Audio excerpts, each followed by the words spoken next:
सभी साथियों का स्वागत है भारतीय विजन क्लासेस में। आज हम हिंदी साहित्य का इतिहास एमसीक्यू सीरीज शुरू कर दिए हैं, जहां हम आज 450 प्रश्नों का हस्तलिखित प्रश्नोत्तरी देखेंगे और विषय आज का है हिंदी भाषा का उद्भव और विकास। यानी हिंदी भाषा से संबंधित 450 प्रश्नों को आज हम देखेंगे। ये सभी प्रश्न हम अपने हाथों से लिखकर तैयार किए हैं, यानी संपूर्ण किताबों से जितना निचोड़ हो सका सभी निचोड़ को हम आज लेकर आए हैं। तो जितने भी विद्यार्थी हैं जो UGC NET, KBS, NBS, EMRS, JSSC, BPSC, TGT, PGT, MPTET, इसके अलावा जितने भी विद्यार्थी हैं जिनका विषय हिंदी है और वे प्रतियोगी परीक्षा की तैयारी कर रहे हैं और सिलेबस में हिंदी भाषा लगा हुआ है, तो यह क्लास आपके लिए बहुत ही महत्वपूर्ण है। इससे बाहर एक भी प्रश्न आपको परीक्षा में आने वाला नहीं है, यानी सभी प्रश्नों का निचोड़ है। तो सभी साथी आज की इस महामैराथन क्लास जो है प्रश्नोत्तरी क्लास, इससे सभी विद्यार्थी जुड़ जाएंगे। यानी सभी प्रश्नों को आज हम देखने वाले एक ही वीडियो में। पहला प्रश्न है, हिंदी भाषा यानी हिंदी शब्द की उत्पत्ति संस्कृत की किस धातु से हुई? बहुत ही महत्वपूर्ण यह प्रश्न है। हिंदी शब्द की उत्पत्ति संस्कृत की किस धातु से हुई?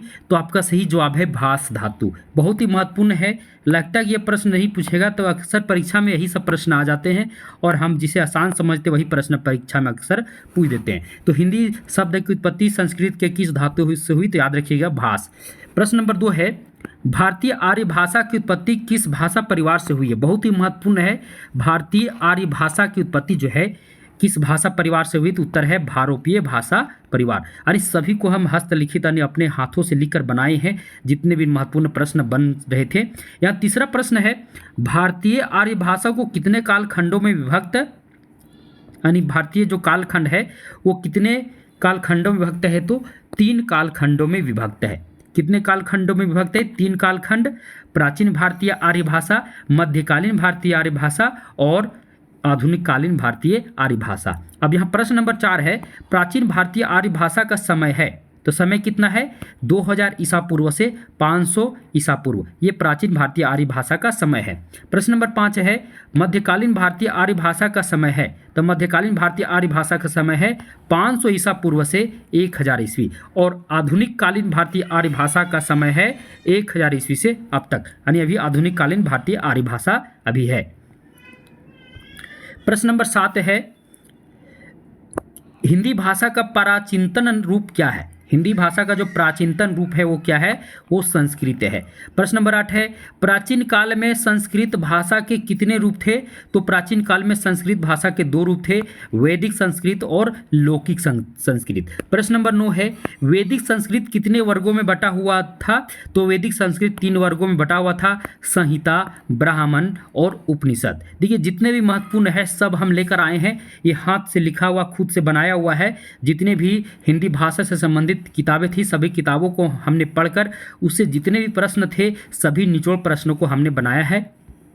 अगला प्रश्न है, चारों वेदों की रचना किस संस्कृत के किस चारों वेदों की रचना किस संस्कृत में हुई है? हम लौकिक और वैदिक की बात करें तो वैदिक संस्कृत में जो है चारों जो रचनाएं हैं, चारों वेद हैं, वो सभी वेदों की क्या हुई? तो संस्कृत वैदिक संस्कृत में रचना हुई। प्रश्न नंबर 11 में चलते हैं, क्योंकि बहुत सारे प्रश्न हैं। आज हम 450 प्रश्नों को देखेंगे तो बहुत सारे प्रश्न हैं। अगला प्रश्न है प्रश्न नंबर 11, रामायण और महाभारत नाम तो जानने ही होंगे। इन सभी जो ग्रंथ हैं, इस धार्मिक ग्रंथों की रचना किस संस्कृत में हुई? तो उसका उत्तर है लौकिक संस्कृत। प्रश्न नंबर 12 है, हिंदी साहित्यिक रचनाओं का विकास, हिंदी साहित्यिक रचनाओं का विकास किस संस्कृत से हुआ? तो इसका सही जवाब है वैदिक संस्कृत। प्रश्न नंबर 13, मध्यकालीन भारतीय आर्य भाषा की समय सीमा क्या है? मध्यकालीन भारतीय आर्य भाषा की समय सीमा क्या है? तो मध्यकालीन भारतीय आर्य भाषा की समय सीमा है 500 ईसा पूर्व से 1000 ईस्वी। प्रश्न नंबर 14 में चलते हैं, पाली भाषा की समय सीमा है, पाली भाषा की समय सीमा है 500 ईसा पूर्व से 1 ईस्वी। अब हम यहाँ आपको बता देते हैं, मध्यकालीन भारतीय आर्य भाषा है वो उसके 3 वर्ग हैं, यानी 3 कालखंड उसमें है। पहला है भाषा जो है पाली पाली के बाद दूसरा है प्राकृत और प्राकृत के बाद अपभ्रंश। ये तीनों भाषाएं जो है वो मध्यकालीन भारतीय आर्य भाषा के अंतर्गत आते हैं। तो पाली भाषा जो है वो मध्यकालीन भारतीय आर्य भाषा की जो प्रथम भाषा है वो पाली भाषा है, जिसकी समय सीमा है 500 ईसा पूर्व से 1 ईस्वी। प्राकृत भाषा की समय सीमा है 1 ईस्वी से 500 ईस्वी और अपभ्रंश भाषा की समय सीमा क्या है तो 500 ईस्वी से 1000 ईस्वी। देखिए जितने भी ये तीन भाषाएं हैं पाली, प्राकृत, अपभ्रंश, ये मध्यकालीन भारतीय आर्य भाषाएं हैं। पहले पाली है, पाली का समय सीमा 500 से ईसा पूर्व से 1 ईस्वी, 1 ईस्वी से 500 ईस्वी प्राकृत और 500 ईस्वी से 1000 ईस्वी अपभ्रंश। अगला प्रश्न है पाली भाषा में कितने बोलियों की संख्या कितनी है तो पाली भाषा में बोलियों की संख्या 4 है, ये भी याद रखिएगा। बौद्ध ग्रंथों की रचना किस भाषा में हुई तो बौद्ध ग्रंथों की रचना जो है पाली भाषा में हुई, यानी पाली भाषा का संबंध भगवान बुद्ध से है, याद रखिएगा। पाली भाषा का संबंध भगवान बुद्ध से है और भगवान बुद्ध जो है वो क्या करते थे, अपना उपदेश किस भाषा में देते थे, ये भी बहुत ही महत्वपूर्ण था। तो भगवान बुद्ध अपना जो भाषा है, अपनी जो उपदेश है वो पाली भाषा में देते थे। प्रश्न नंबर 20 में चलते हैं। प्रथम प्राकृत किस भाषा को कहा जाता है तो पाली भाषा को प्रथम प्राकृत भी कहा जाता है, यानी मध्यकालीन भारतीय आर्य भाषा जो है पाली, प्राकृत, अपभ्रंश। तो पाली को प्रथम प्राकृत, प्राकृत को द्वितीय प्राकृत और अपभ्रंश को तृतीय प्राकृत का भी कहते हैं। प्रश्न नंबर 20 में चलते हैं। त्रिपिटक, नाम तो सुने होंगे त्रिपिटक, जिसमें बुद्ध का उपदेश है, याद रखिएगा। त्रिपिटक जो है बुद्ध जी का जो है उपदेशों का एक संग्रह है, यानी और इस त्रिपिटक की रचना किस भाषा में हुई तो हम आपको बता दें बुद्ध भगवान जो थे उनका संबंध पाली भाषा से था, तो त्रिपिटक की भी रचना जो है वह पाली भाषा में हुई। अगला यहाँ प्रश्न बनता है त्रिपिटक मतलब त्रिपिटक की संख्या कितनी थी, त्रिपिटक 3 थे, याद रखना। त्रिपिटक 3 थे, ये भी याद रखिए, इसलिए त्रि शब्द लगा हुआ है। अगला प्रश्न है प्रश्न नंबर 21। प्राकृत भाषा में बोलियों की संख्या कितनी है तो प्राकृत भाषा में बोलियों की संख्या कितनी है तो 6 है। अगला प्रश्न है प्रश्न नंबर 22। अपभ्रंश भाषा में बोलियों की संख्या कितनी थी तो अपभ्रंश भाषा में 5। अगला प्रश्न है हिंदी भाषा का उद्भव किन अपभ्रंशों से हुआ तो हिंदी भाषा का जो उद्भव हुआ है याद रखिएगा शोरसेनी अपभ्रंश, मागधी अपभ्रंश और अर्धमागधी अपभ्रंश। इन 3 अपभ्रंशों से हिंदी भाषा का क्या हुआ है तो उदय हुआ है। बहुत ही महत्वपूर्ण बिंदु था। अगला प्रश्न है तृतीय प्राकृत किस भाषा को कहते हैं तभी मैं आपको बताया प्रथम प्राकृत पाली को, द्वितीय प्राकृत प्राकृत को ही कहते हैं और तृतीय प्राकृत किसे कहते हैं तो अपभ्रंश भाषा को कहते हैं, याद रखिए, बहुत ही महत्वपूर्ण है। अगला प्रश्न है प्रश्न नंबर 25। हिंदी भाषा का आधुनिक जननी किस भाषा को कहा जाता है तो हिंदी भाषा का आधुनिक जननी जो है अपभ्रंश को कहा जाता है, याद रखिएगा, बहुत ही महत्वपूर्ण है। प्रश्न नंबर 26 की ओर चलते हैं। हिंदी भाषा का आदि जननी किस भाषा को कहा जाता है आदि जननी, आधुनिक जननी अपभ्रंश और आदि जननी याद रखिएगा संस्कृत। सभी महत्वपूर्ण प्रश्न याद रखिएगा। यहाँ से बाहर एक भी प्रश्न आपको बाहर से पूछने वाला नहीं, क्योंकि पूरा निचोड़ हम इसमें लेकर आए हैं। अगला प्रश्न है प्रश्न नंबर 27। अवहंस, ग्रामीण, देसी, आभीरी, याद रखिएगा, अवहंस, ग्रामीण, देसी, आभीरी, ये किस भाषा के अन्य नाम है तो ये अपभ्रंश के क्या है तो अन्य नाम है। प्रश्न नंबर 28 है अपभ्रंश भाषा के प्रथम प्रयोगकर्ता कौन थे, बहुत ही महत्वपूर्ण है। अपभ्रंश भाषा के प्रथम प्रयोगकर्ता थे पतंजलि मुनि। प्रश्न नंबर 29 है अपभ्रंश भाषा का सबसे प्राचीन ग्रंथ कौन सा है, सबसे प्राचीन ग्रंथ तो याद रखिएगा अपभ्रंश भाषा का सबसे प्राचीन ग्रंथ नाट्य शास्त्र है जो भरत मुनि का है। अगला नंबर प्रश्न है 30। अपभ्रंश नाम का सर्वप्रथम उल्लेख कहाँ मिलता है। देखिए सभी महत्वपूर्ण निचोड़ सीरीज जितने भी निचोड़ प्रश्न थे सभी प्रश्नों को लेकर आ गए हैं, यानी एक भी प्रश्न बाहर नहीं है। तो अपभ्रंश नाम का सर्वप्रथम उल्लेख कहाँ मिलता है तो बल्लभी राजा धार सेन द्वितीय, यानी बल्लभी राजा धार सेन द्वितीय के शिलालेख में अपभ्रंश शब्द का सर्वप्रथम क्या है अपभ्रंश का उल्लेख है।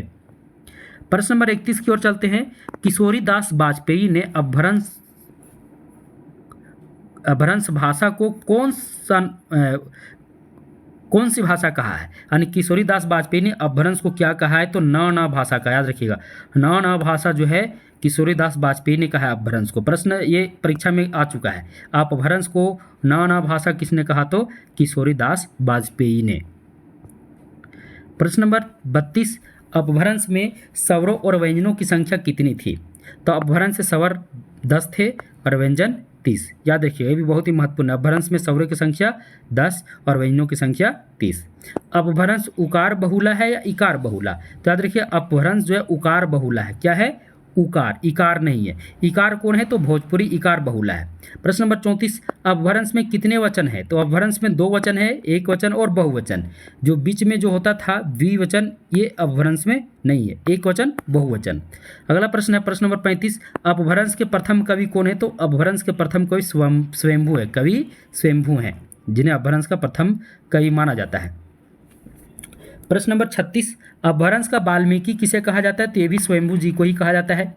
कवि स्वयंभू का समय क्या है? तो कब कहें तो इनका जन्म का समय 783 ईस्वी का लगभग बताया जाता है, यानी 8वीं शताब्दी इनका जो है जन्म का समय बताया गया है। अगला प्रश्न है, ये पउम चरेऊ, रीठोमणि चरेऊ, हरिवंश पुराण, ये सभी के रचनाकार कौन है? तो स्वयंभू ही हैं। कौन है? तो स्वयंभू ही हैं। प्रश्न नंबर 39 की ओर चलते हैं। अपभ्रंश में राम काव्य की प्रथम रचना और रचनाकार कौन है? यानी अपभ्रंश भाषा में राम काव्य पर प्रथम रचना कौन है? यानी राम काव्य पर, यानी राम कथा पर आधारित प्रथम रचना, और उसके रचनाकार कौन है? तो वो रचना है पउम चरेऊ, जो राम काव्य पर लिखा गया रचना है, और इनके रचनाकार कौन है? तो स्वयंभू हैं। स्वयंभूकृत पउम चरेऊ को पूर्ण किसने किया? तो स्वयंभूकृत पउम चरेऊ को उनके ही पुत्र त्रिभुवन ने क्या पूरा किया। आप देखिए इसमें क्या होता है, पउम चरेऊ में स्वयंभू 83 संधि जोड़े, अब प्लस में आगे चलकर उसमें जो है 7 संधि इनके पुत्र त्रिभुवन ने जोड़कर कुल 90 संधि इसमें हो गए। याद रखिएगा, ये भी बहुत ही महत्वपूर्ण है। प्रश्न परीक्षा में आ सकता है कि अब पउम चरेऊ में कुल कितने संधि हैं। कुल संधि की बात हो तो 90, और अगर स्वयंभू की बात, स्वयंभू ने कितने संधि जोड़े? तो 83 संधि जोड़े। याद रखिएगा, बहुत ही महत्वपूर्ण है। अगला प्रश्न है,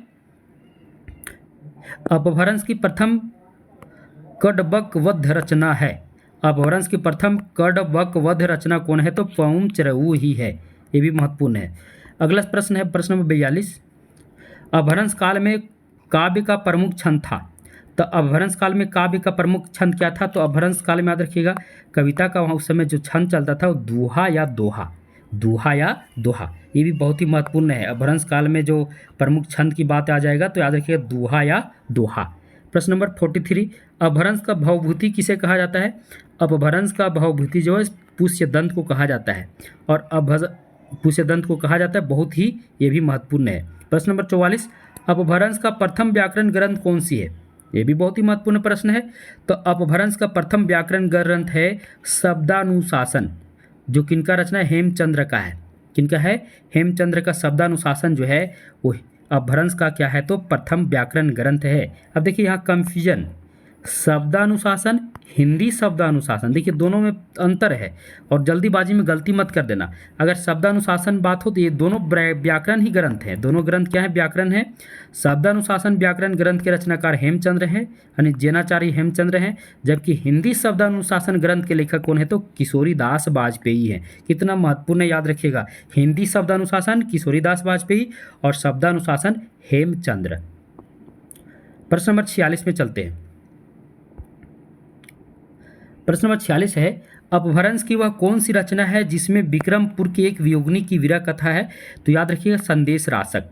बहुत ही महत्वपूर्ण ये प्रश्न परीक्षा में आ चुका है कि किस रचना में विक्रमपुर की एक वियोगिनी की कथा, विरह कथा है? तो संदेश रासक में है, और ये अपभ्रंश की रचना है। अपभ्रंश की वह कौन सी रचना है जिसमें प्रथम बार 12 मासा का उल्लेख है? देखिए सभी महत्वपूर्ण है। तो नेमिनाथ चौपई जो है अपभ्रंश की प्रथम रचना जिसमें 12 मासा का उल्लेख है। बाहुबली रास के रचनाकार कौन है? तो बाहुबली रास के रचनाकार है शालिभाद्र सूरी। बहुत ही महत्वपूर्ण है, सभी प्रश्न महत्वपूर्ण है। जितने प्रश्न हम बता रहे हैं सभी महत्वपूर्ण है। आज हम 450 प्रश्नों को देखेंगे, यानी पूरा हिंदी भाषा से संबंधित जितने भी प्रश्न बन रहे थे सभी प्रश्नों को हम बनाकर एक ही जगह लेकर आए हैं, ताकि आपका एक ही वीडियो में पूरा हिंदी भाषा का उद्भव विकास कंप्लीट हो जाए। अगर सभी प्रश्न आप अपने दिमाग में ले आएंगे तो आपको कहीं दिक्कत होने वाला नहीं है। और साथियों बता दो, जो भी विद्यार्थी JSSC CGL अगर जो जेट टेट की एग्ज़ाम होने वाली है, जेट टेट, अगर आप इसकी तैयारी कर रहे हैं, अगर आपको नोट्स चाहिए संपूर्ण सिलेबस का, यानी पेपर 2 पेपर 2 अगर आप क्या लिए हैं, पेपर 2 अगर आपका हिंदी है, अगर इसका संपूर्ण नोट्स चाहिए, पूरा सिलेबस कंप्लीट हस्तलिखित नोट्स चाहिए तो भारतीय विजन क्लासेस पर अवेलेबल है। इसके लिए आपको इस वीडियो के डिस्क्रिप्शन बॉक्स में जाइए, वहाँ पर मेरा नंबर दिया हुआ है, वहाँ से आप हमसे डायरेक्ट कॉन्टेक्ट कर सकते हैं, या फिर हमारा जो भारतीय विजन क्लासेस का टेलीग्राम ग्रुप का भी लिंक है, जहाँ आप ज्वाइन करके प्राप्त कर सकते हैं कि आपको किस प्रकार ये नोट्स प्राप्त होंगे, वहाँ जानकारी दे दी जाएगी। तो बहुत ही महत्वपूर्ण है। इसके अलावा बीपीएससी की तैयारी जो विद्यार्थी कर रहे हैं, यानी बिहार पीजीटी या टीजीटी, बिहार पीजीटी या टीजीटी, यानी जो विद्यार्थी बिहार पीजीटी टीजीटी की टीआरई 4 की तैयारी कर रहे हैं, टीआरई 4.0 की तैयारी अगर आप कर रहे हैं, अगर आपको हिंदी के विद्यार्थी अगर आपको नोट्स चाहिए तो आप हमसे संपर्क कर सकते हैं। सभी नोट्स आपको अवेलेबल है, सभी नोट्स आप हमसे हस्तलिखित नोट्स प्राप्त कर सकते हैं। तो बहुत ही महत्वपूर्ण है, जिनको भी नोट्स चाहिए वो हमसे प्राप्त कर सकते हैं। चलिए आगे बढ़ते हैं। अगला प्रश्न है, अपभ्रंश को विभिन्न विद्वानों द्वारा क्या कहा गया। देखिए कौन कौन विद्वान क्या बोले हैं अपभ्रंश को, उसकी भी हम चर्चा करते हैं। अशुद्ध और विभ्रष्ट भाषा, ये भरत मुनि का कहना था, भरत मुनि का कहना था अशुद्ध और विभ्रष्ट भाषा। पुरानी हिंदी किसने कहा है, तो चंद्रधर शर्मा गुलेरी और राहुल सांकृत्यायन। प्राकृताभास हिंदी किसने कहा, रामचंद्र शुक्ल ने। ये और ये बहुत ही महत्वपूर्ण, ये दोनों है, कई बार परीक्षा में आ चुका है। तो अपभ्रंश को प्राकृताभास हिंदी किसने कहा, तो रामचंद्र शुक्ल ने। और अपभ्रंश को पुरानी हिंदी, अगर ज़्यादातर आपका ऑप्शन में चंद्रधर शर्मा गुलेरी ही देखने को मिलते हैं, तो पुरानी हिंदी के कवि भी लेखक भी यही हैं। तो पुरानी हिंदी किसने कहा, तो चंद्रधर शर्मा गुलेरी ने। और प्राकृताभास हिंदी तो रामचंद्र शुक्ल ने। दोनों बहुत ही महत्वपूर्ण है, इसलिए आपको हम बता दिए, 2-3 बार रिविजन कर दिए। प्रश्न नंबर 50 में है, अपभ्रंश की जेठी बेटी किसे कहा जाता है। अपभ्रंश की जेठी बेटी किसे कहा जाता है, राजस्थानी भाषा को अपभ्रंश का जेठी बेटी कहा जाता है। बहुत ही महत्वपूर्ण था। प्रश्न नंबर 51 में है, अपभ्रंश और पुरानी हिंदी के बीच की भाषा क्या है। अपभ्रंश और पुरानी हिंदी के बीच की भाषा जो है वो अवहट है। क्या है, अवहट है। कैसे चला है, पाली प्राकृत अपभ्रंश, अवहट पुरानी हिंदी, तो बीच में क्या आया, बीच की भाषा है अवहट। विद्यापति कृत, इनकी 2 रचनाएं हैं, कृतिलता, कृति पताका, दोनों की भाषा क्या है, तो अवहट। याद रखिएगा क्या है, अवहट है। अवहट भाषा का प्रथम प्रयोगकर्ता कौन है, प्रथम प्रयोगकर्ता की बात हुई तो अब्दुल रहमान जो है अवहट भाषा के प्रथम प्रयोगकर्ता हैं। अगला प्रश्न है, 900 से 1100 ईस्वी के समय में कौन सी भाषा प्रचलन में थी, तो याद रखिएगा अवहट। अवहट की समय सीमा है 900 ईस्वी से 1100 ईस्वी। प्रश्न नंबर 55 है, अवहट में स्वरों और व्यंजनों की संख्या कितनी थी। स्वर और व्यंजन मिला के अवहट में 12 स्वर और 32 व्यंजन थे। अपभ्रंश में कितना देखे, अपभ्रंश में 10 स्वर 30 व्यंजन देखे, जबकि अवहट में 12 स्वर हो गए और व्यंजन 32 हो गए। पुरानी हिंदी के प्रथम कवि कौन है, तो चंद्रधर शर्मा गुलेरी हैं। पुरानी हिंदी से किनका संबंध है, याद रखिएगा चंद्रधर शर्मा गुलेरी से संबंध है। इससे संबंधित जो भी प्रश्न अगर परीक्षा में आ जाएगा, ऑप्शन में चंद्रधर शर्मा गुलेरी आपको देखने को मिलेंगे, क्योंकि इसका सही जवाब अगर कहा जाए तो वही होंगे। अगला प्रश्न है 57, राहुल सांकृत्यायन ने अपनी रचना हिंदी काव्यधारा 1945 में अवहट को क्या कहा था, तो पुरानी हिंदी कहा था। देखिए राहुल सांकृत्यायन अवहट को पुरानी हिंदी कहे थे, जबकि चंद्रधर शर्मा गुलेरी अपभ्रंश को कहे थे। कहीं कहीं अवहट और अपभ्रंश में ज़्यादा अंतर नहीं देखा गया, इसलिए पुरानी हिंदी से संबंध दोनों का है, लेकिन ज़्यादा याद रखिएगा चंद्रधर शर्मा गुलेरी। 58 प्रश्न है, भोला शंकर व्यास ने हिंदी के आरंभिक रूप को क्या कहा, तो हिंदी के आरंभिक रूप को अवहट कहा। याद रखिएगा हिंदी के आरंभिक रूप को अवहट किसने कहा, तो भोला शंकर व्यास। हिंदी भाषा का विकास कब से हुआ है, तो हिंदी भाषा का विकास 1000 ईस्वी से प्रारंभ हुआ। याद रखिएगा बहुत ही महत्वपूर्ण है। हिंदी में कुल कितनी उपभाषाएं और बोलियां हैं, तो हिंदी में कुल 5 उपभाषाएं हैं और 17 बोलियां हैं। बहुत ही महत्वपूर्ण है। कितनी उपभाषाएं हैं, तो 5 और बोलियों की संख्या है 17। अब यहाँ कुछ विद्वान हरदेव बाहरी जो है कितना मानते हैं हिंदी की बोलियां, 18, और भोलानाथ तिवारी कितना मानते हैं, तो 19 मानते हैं। उनके अनुसार 19, हरदेव बाहरी के अनुसार 18 और सर्वसम्मत 17, 5 उपभाषाएं और 17 बोलियां। प्रश्न नंबर 63, देखिए यहाँ से बहुत ही महत्वपूर्ण है। खड़ी बोली ब्रजभाषा, कन्नौजी, बुंदेली और हरियाणवी किस अपभ्रंश के अंतर्गत आते हैं? तो ये सभी जो बोलियां हैं वो सोरसेनी अपभ्रंश से विकसित बोलियां हैं और सोरसेनी अपभ्रंश की उपभाषा है पश्चिमी हिंदी। क्या है?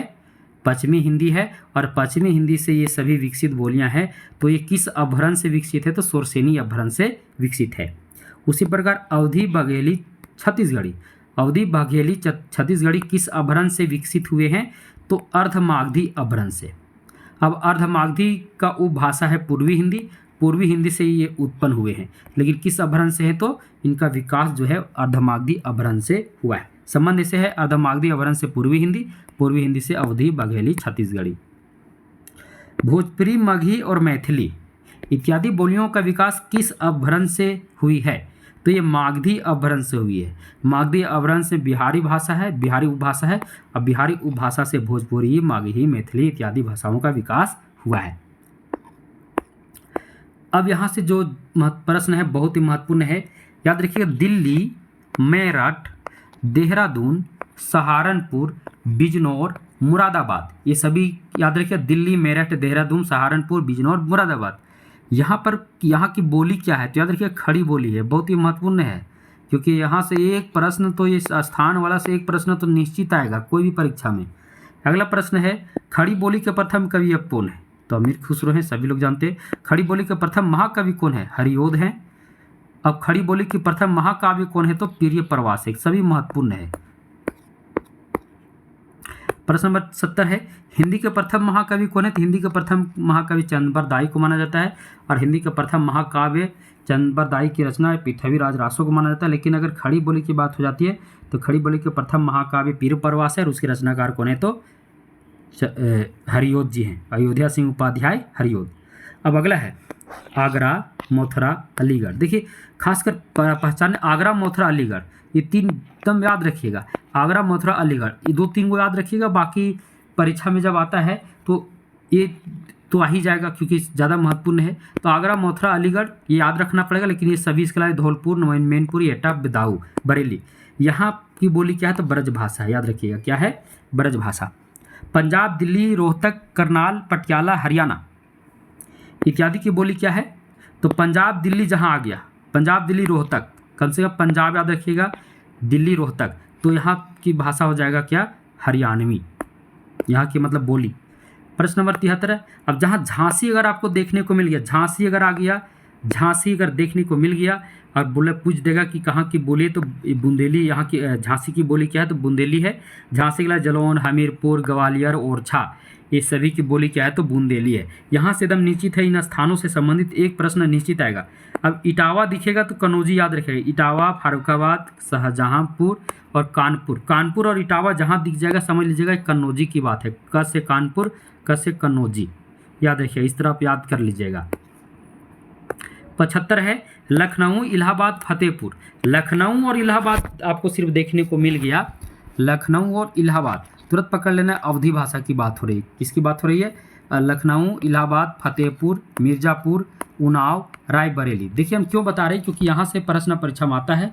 अब मुझे लगता है कि 100% में 50% विद्यार्थी इसको गलत ही मार के चले जाते हैं। उस समय कन्फ्यूजन हो जाता है, यहाँ की बोली अवधी है, बघेली है, या खड़ी बोली है, कन्नौजी है, तो कन्फ्यूजन हो जाता है। इसलिए याद रखिएगा एक दो, कम से कम एक दो स्थान याद रखिएगा, तो उससे बाकी सभी स्थान समझ में खुद आ जाएगा। एक दो का अगर शामिल होगा, क्योंकि एक जिसमें शामिल दूसरा में वो है ही नहीं, ये भी याद रखिएगा। अगला है रीवा, शहडोल और सतना। रीवा जहाँ दिखेगा, रीवा, शहडोल, सतना, तो रीवा, शहडोल यानी बघेली याद रखिएगा, तो वहाँ की बोली क्या है? तो बघेली है। उसके बाद सरगुजा, कोरिया, बिलासपुर, रायगढ़, रायपुर, यहाँ की क्या है? तो छत्तीसगढ़ी है। अगर रायपुर रहेगा तो आप जान ही लीजिएगा छत्तीसगढ़ की राजधानी क्या है, कहाँ है, तो इस प्रकार आप जान लीजिएगा। अगला प्रश्न है जोधपुर, अजमेर, किशनगढ़, मेवाड़, बीकानेर, यहाँ की है पश्चिमी राजस्थानी। क्या है? पश्चिमी राजस्थानी है, यानी इसे मारवाड़ी भी कहा जाता है, यानी पश्चिमी राजस्थानी का एक और नाम है मारवाड़ी। प्रश्न नंबर 79, अलवड़ू, गुड़गांव, भरतपुर, करनाल, यहाँ की क्या भाषा है? तो यहाँ की जो बोली है उत्तरी राजस्थानी है। पश्चिमी राजस्थानी जोधपुर, अजमेर, किशनगढ़, जबकि गुड़गांव, भरतपुर, करनाल यहाँ की क्या है? तो उत्तरी राजस्थानी है, जिसका अन्य नाम है मेवाती। इंदौर, उज्जैन, भोपाल, होशंगाबाद। यहाँ की बोली क्या है? यहाँ की बोली है दक्षिणी राजस्थानी। क्या है? दक्षिणी राजस्थानी है, यानी दक्षिणी राजस्थानी को मालवी भी कहते हैं। फिर है जौनसार, सिरमौर, शिमला, मंडी। यहाँ की भाषा क्या है? यहाँ की बोली क्या है? तो पश्चिमी पहाड़ी है। उसके बाद पूर्व आ गया, मिर्जापुर, गाजीपुर, बलिया, गोरखपुर, देवरिया, बस्ती, चंपास। नाम सही लग रहा है, ये बिहार से संबंधित है, बिहार उत्तर प्रदेश से संबंधित है। एकदम भोजपुरी होगा, एकदम याद रखिएगा। पटना, गया, पलामू, हजारीबाग, मुंगेर, चतरा, भागलपुर। यहाँ की बोली क्या है? तो मगही है, याद रखिएगा। क्या है? मगही है। तो जितने भी स्थान थे सभी स्थानों की चर्चा की और वहाँ की बोली की हम चर्चा कर लिए हैं। याद रखिएगा, एक प्रश्न एकदम निश्चित है, गारंटी है 100% की परीक्षा में आ जाएगा।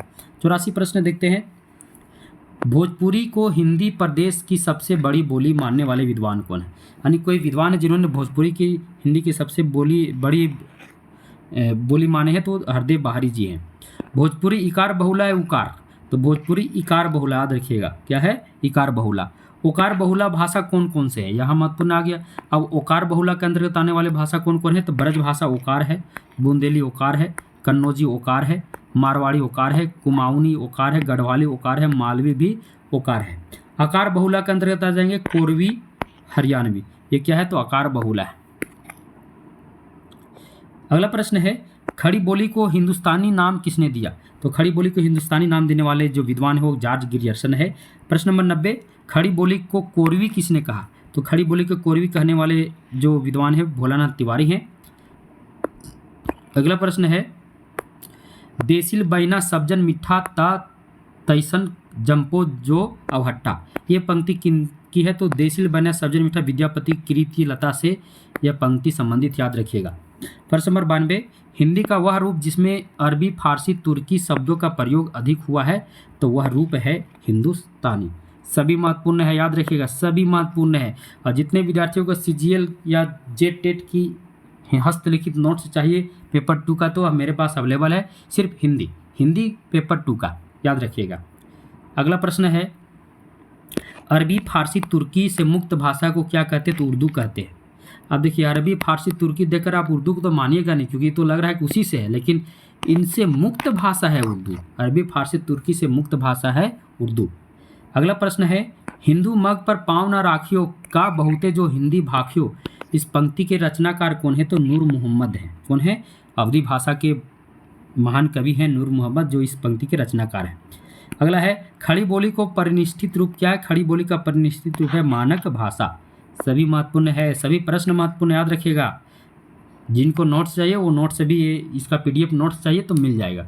अगला प्रश्न है, हिंदी भाषा का वास्तविक आरंभ कब से माना जाता है? तो हिंदी भाषा का वास्तविक आरंभ 1000 ईस्वी से माना जाता है। वास्तविक आरंभ 1000 ईस्वी से माना जाता है। अगला प्रश्न है, भक्ति काल के कौन सा कवि का संबंध हिंदवी भाषा से था? तो भक्ति काल का कौन सा कवि का संबंध हिंदवी या हिंदुई, हिंदवी या हिंदुई दोनों लिख सकते हैं। तो हिंदवी या हिंदुई भाषा से किस कवि का संबंध था? तो जायसी का संबंध था। ये जेएसएससी सीजीएल में यह प्रश्न पूछ चुका है कि भक्ति काल का कौन सा कवि का संबंध हिंदवी या हिंदुई से था? तो मलिक मोहम्मद जायसी का था। क्यों अब ऐसा क्यों होता है? क्योंकि यहाँ देखिए प्रश्न लिए हैं, मुस्लिम परंपरा के कवियों का मध्यकालीन भाषा क्या रही? तो हिंदवी या हिंदुई, जिसे अवधी भाषा का ही रूप कहा जा सकता है, हिंदवी या हिंदुई, ये मुस्लिम कवियों से संबंधित है। अगला प्रश्न है, किस कवि को तूतीय हिंद कहा जाता है? बहुत ही महत्वपूर्ण ये भी प्रश्न है। तो किस कवि को तूतीय हिंद कहा जाता है? तो अमीर खुसरो को तूतीय हिंद कहा जाता है। अगला प्रश्न है, प्रश्न नंबर 100, अवधी भाषा का प्रथम साहित्यिक ग्रंथ कौन सी है? तो अवधी भाषा का प्रथम साहित्यिक ग्रंथ है चंदायन। कौन है? चंदायन जो है अवधी भाषा का प्रथम साहित्यिक ग्रंथ है। चंदायन का एक और नाम है लोरकहा। के रचनाकार कौन है? अवधी भाषा का प्रथम ग्रंथ है चंदायन। अब इसके रचनाकार कौन है? तो मुल्ला दाऊद हैं। कौन है? मुल्ला दाऊद हैं। अब चंदायन प्रेम कथा में नायक और नायिका कौन है? बहुत ही महत्वपूर्ण, नायक नायिका भी कई बार पूछ देता है। तो चंदायन जो लोरकहा, इसका अन्य नाम है, इसमें नायक है लोरिक और नायिका है चंदा। 103, प्रश्न नंबर 103, अवधी भाषा का स्वर्ण काल किस कालखंड को कहते हैं? तो अवधी भाषा का स्वर्ण काल भी जो है वो भक्ति काल को ही कहा जाता है। प्रश्न नंबर 104, जॉर्ज ग्रियर्सन ने किस काल को हिंदी का स्वर्ण काल कहा? तो भक्ति काल को हिंदी का क्या कहा? तो स्वर्ण काल कहा। प्रश्न नंबर 105, सूफी कवियों की प्रमुख काव्य भाषा क्या थी? तो सूफी कवियों की प्रमुख काव्य भाषा याद रखिए, बहुत ही महत्वपूर्ण यह प्रश्न है, तो अवधी है। जितने भी सूफी कवि आपको दिखेंगे अगर उनकी भाषा पूछ दे तो आप समझ लेना अवधी भाषा है। अगला पद्मावत की भाषा क्या है? तो पद्मावत की भाषा भी अवधी होगा, क्योंकि ये इसके रचनाकार है सूफी कवि मलिक मोहम्मद जायसी। अब उनकी भाषा क्या हो जाएगी? अवधी हो जाएगी। अगला प्रश्न है, मुस्लिम कवियों द्वारा रचित सूफी काव्यों में किस भाषा का प्रयोग है? तो अवधी। एक ही बात को हम घुमा फिरा कर ले लिए हैं ताकि आपको समझ में ज़्यादा आ जाए। अब 108, अब सूफी कवि कौन कौन से यानी अवधी भाषा का प्रयोग करने वाले कवि? मुल्ला दाऊद, मलिक मोहम्मद जायसी, मंझन, उस्मान, नूर मोहम्मद, कासिम शाह, नासिर। तुलसी जी ने भी अवधी भाषा का प्रयोग किया। तुलसीदेव अवधी और ब्रज दोनों भाषा का उन्होंने कविता में स्थान दिए हैं, तो दोनों भाषा में काव्य रचनाएं की हैं। तो जितने भी यहाँ कवि आपको दिख रहे हैं सभी क्या हैं? तो अवधी भाषा के कवि हैं, यानी सभी मुस्लिम हैं। तुलसीदास जो हैं वो अवधी और ब्रज भाषा दोनों में काव्य रचनाएं किए थे। प्रश्न नंबर 1 सुनो, मध्यकाल का वह कौन सा कवि है जिसने अवधी और ब्रज भाषा दोनों में काव्य रचनाएं की? तो इसका सही जवाब हो जाएगा तुलसीदास। ये प्रश्न परीक्षा में आ चुका है कई बार। शुक्ल जी के अनुसार सूफी काव्य परंपरा के अंतिम कवि कौन है? अब शुक्ल जी जो है, रामचंद्र शुक्ल जी, किसे सूफी काव्य परंपरा का अंतिम कवि मानते हैं? तो अंतिम कवि वह जो है नूर मोहम्मद को अंतिम कवि मानते हैं। प्रश्न नंबर 111 है, रीतिकाल की प्रमुख काव्य भाषा क्या थी? तो रीतिकाल की प्रमुख काव्य भाषा ब्रज भाषा थी। याद रखिएगा, बहुत ही महत्वपूर्ण है। रीतिकाल की प्रमुख काव्य भाषा क्या थी? तो ब्रज भाषा थी। अगला प्रश्न है, मिश्र बंधुओं के अनुसार ब्रज भाषा का काव्य में सर्वप्रथम प्रयोग किसने किया? तो मिश्र बंधु का मानना है कि ब्रज भाषा के काव्य में सर्वप्रथम प्रयोग करने वाले जो विद्वान है कवि हैं सारंगधर हैं। प्रश्न नंबर 113 में चलते हैं, ब्रज भाषा के प्रतिनिधि कवि कौन है? तो ब्रज भाषा के प्रतिनिधि कवि सूरदास है, बहुत ही महत्वपूर्ण है। प्रश्न नंबर 114 में चलते हैं, सूरदास की भाषा को अग्रदूत किसने कहा? सूरदास को भाषा का अग्रदूत किसने कहा? तो विजयेंद्र स्नातक जी ने क्या कहा था? सूरदास को भाषा का अग्रदूत विजयेंद्र स्नातक ने कहा था। अब देख लीजिए ब्रज भाषा के प्रमुख कवि कौन कौन हैं? सूरदास, नंददास, कुंभनदास, परमानंद दास, केशव दास, घनानंद, कृपाराम, नाभादास, देव, नरहरिदास, रहीम, सुंदरदास, बिहारी लाल, भूषण, बोधा, भारतेंदु हरिचंद, जगन्नाथ दास रत्नाकर। ये सभी क्या हैं? ब्रज भाषा के प्रमुख महान कवि हैं। प्रश्न नंबर 116 है, ब्रज भाषा का पुराना नाम क्या है? तो ब्रज भाषा का पुराना नाम पिंगल या भाखा लोग कहते थे। पहले लोग ब्रज भाषा को पिंगल या भाखा कहते थे, ये भी बहुत ही महत्वपूर्ण है। घनानंद को ब्रज भाषा प्रवीण किसने कहा? अब घनानंद जो महान कवि हैं रीतिकाल के, अब इनको ये रीतिमुक्त का विधारक के कवि थे रीतिकाल के। अब इनको ब्रज भाषा प्रवीण किसने कहा? तो ब्रज भाषा प्रवीण करने वाले ब्रजनाथ है, ये भी बहुत ही महत्व ब्रज भाषा। अगला प्रश्न है, खड़ी बोली की प्रथम गद्य रचना और लेखक कौन है? तो खड़ी बोली की प्रथम गद्य रचना है चंद छंद वर्णन की महिमा, और इसके लेखक हैं गंग कवि। याद रखिएगा, ब्रज भाषा का खड़ी बोली का प्रथम गद्य रचना है चंद छंद वर्णन की महिमा, और इसके जो लेखक है वो कौन है? तो गंग कवि हैं। प्रश्न नंबर 119 में चलते हैं, किस रचनाकार ने अपनी रचना से दूसरी भाषाओं के लाखों पाठकों को हिंदी सीखने पर के लिए प्रेरित किया? तो याद रखिए देवकी नंदन खत्री। इनका चंद्रकांता और चंद्रकांता संतति ये दो तिलस्मी या कह सकते हैं यारी उपन्यास है, जिसके माध्यम से इन्होंने क्या किया था? तो हजारों पाठकों को हिंदी सीखने के लिए क्या किया? प्रेरित किया। प्रश्न नंबर 120 है, रामचरितमानस की भाषा क्या है? तो रामचरितमानस की भाषा है बेसवाड़ी अवधी। याद रखिएगा क्या है? बेसवाड़ी अवधी।